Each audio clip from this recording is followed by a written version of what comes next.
Hey everyone, and welcome back. If you're looking out to split the screen on Battlefield 6, in today's video, we are going to explain about the situation in Battlefield 6. For that, so let's just dive right in and get started. So if you're going to the Battlefield 6 game right there, the thing you need to understand is you can't split the screen in Battlefield 6 because it is designed for a large scale multiplayer with up to 128 players, focusing on massive maps, intense online actions, and not local co-op.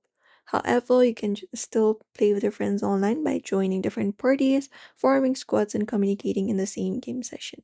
So, if you're wondering why there is no split screen, Battlefield 6 emphasizes huge maps and high player counts, and technically challenging for the engine. So, due to the massive scale, we cannot do that.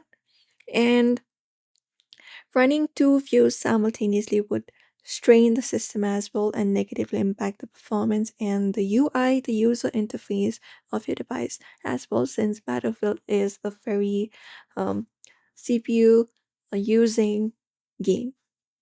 And the Battlefield series has generally avoided split screen for its large scale multiplayer focus. So if you want to play the game, you need to go ahead and play it with friends. You can create or join a party with your friends within the game's menu. In team based modes, form squads within your party to stick together, communicate and coordinate your actions with your teammates. And when a teammate is alive, you can often spawn near them to stay together. And enjoy Battlefield with your friends using the built-in squad and party features for a true large-scale Battlefield experience. So that's it everybody. We hope this video was helpful.